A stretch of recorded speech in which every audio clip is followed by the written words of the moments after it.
ازيكم عاملين ايه؟ يا رب تكونوا بخير. ما عرفنيش، دي قناتي امهات ام ادم، منزلش تشتركوا في القناه وحطوا لايك. قبل ما نبدا الفيديو نصلي على الرسول، اللهم صل وسلم وبارك على سيدنا محمد وعلى اله واصحابه اجمعين. هنا بقى هعمل شوربه خضار. ماشي، عباره عن كوسه وفاصوليا وبسله وجزر وبطاطس. ماشي، وممكن نحط ورقات، ممكن نحط فيها حاجات كتير، وبروكلي لو متوفر، لكن لو مش متوفر عادي. هنا بقى حطيت حتة زبدة صغيرة، وهنزل عليها ببصلاية متقطعة او مضروبة في الكبة، او متقطعة على الايد، يعني بصلاية صغيرة انا قطعتها على ايدي. هشوحها بقى كده الاول في حتة الزبدة دي كده، وبعد كده هنزل عليها بشوية ملح وفلفل. الملح مع الفلفل مع البصل والزبدة او السمنة، انت هتشم الريحة اصلا قبل ما تحطي اي حاجة تاني، يعني هتقولي ريحتها تحفة. هشوح فيهم بقى هنا كده شوية، وبعد كده بقى ايه، بعد كده بقى هنزل بالخضار، اشوحه شوية بقى مع التوابل والبصل والزبدة يشربوا من بعض كده.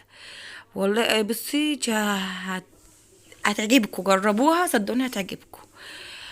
هنا بقى افضل اشوح فيهم كده شويه لحد ما الخضار يتشوح شويه كده بالزبده، وبعد كده بقى تنزلي عليهم بقى يا شوربه، يا ميه فيها واحده ماجي، يا المتوفر عندك، يعني مش شرط، يعني شوربه لحمه، شوربه فراخ، اللي موجود. ما عندكش شوربه خالص، شويه ميه سخنين وفيهم واحده ماجي وخلاص كده، وهتبقى احلى شوربه خضار.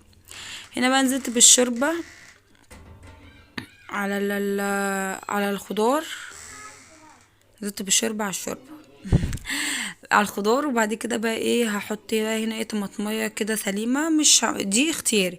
وده بقى هنا ايه، ده بقى اللي هيخلي الشوربة تروح في حتة تانية، عكركس او كرفس.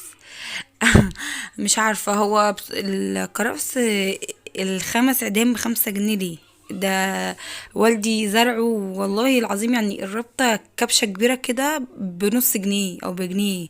والدتي ساعات لما يكون مثلا حد، يعني ساعات لما تكون عارفة حد مثلا كده بتديها له كده عادي يعني. فانا استغربت، هنا الاسعار هنا عندنا في البلد غريبة، لكن عند والدتي عادي يعني كتير. فانت انا بقول لها هاتي شويه، ادوني كيس على الاخر، وبرغم ان انا ما بعملش بيه يعني حاجه قوي، يعني ما بعوز باخد من عندهم فريش، يعني هفرزه ليه؟ بس احنا كده خرجنا عن الموضوع. حطيت لها بقى واحده ماجي برضو عشان ايه، تخلي الطعم حلو. هنا بقى كنت بشوفها عشان كده كانت استوت خلاص، هوطي عليها النار، تسيب الحاجه توطي عليها النار وتسيبها تستوي. بصوا الفاصوليا دايبه والبسله دايبه والبطاطس دايبه جدا.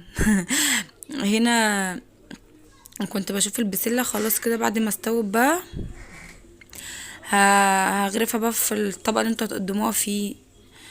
ادي اهي، بس بألف هنا وشفا، جربوها بالطريقة دي صدقوني هتعجبكم وهتحبوها والله. بصوا انا كنت اول مرة اجربها بالطريقة ديت وعجبتهم عن اي شوربة تانية كنت بعملها. بس اشوفكم في فيديو جديد، ومع السلامة.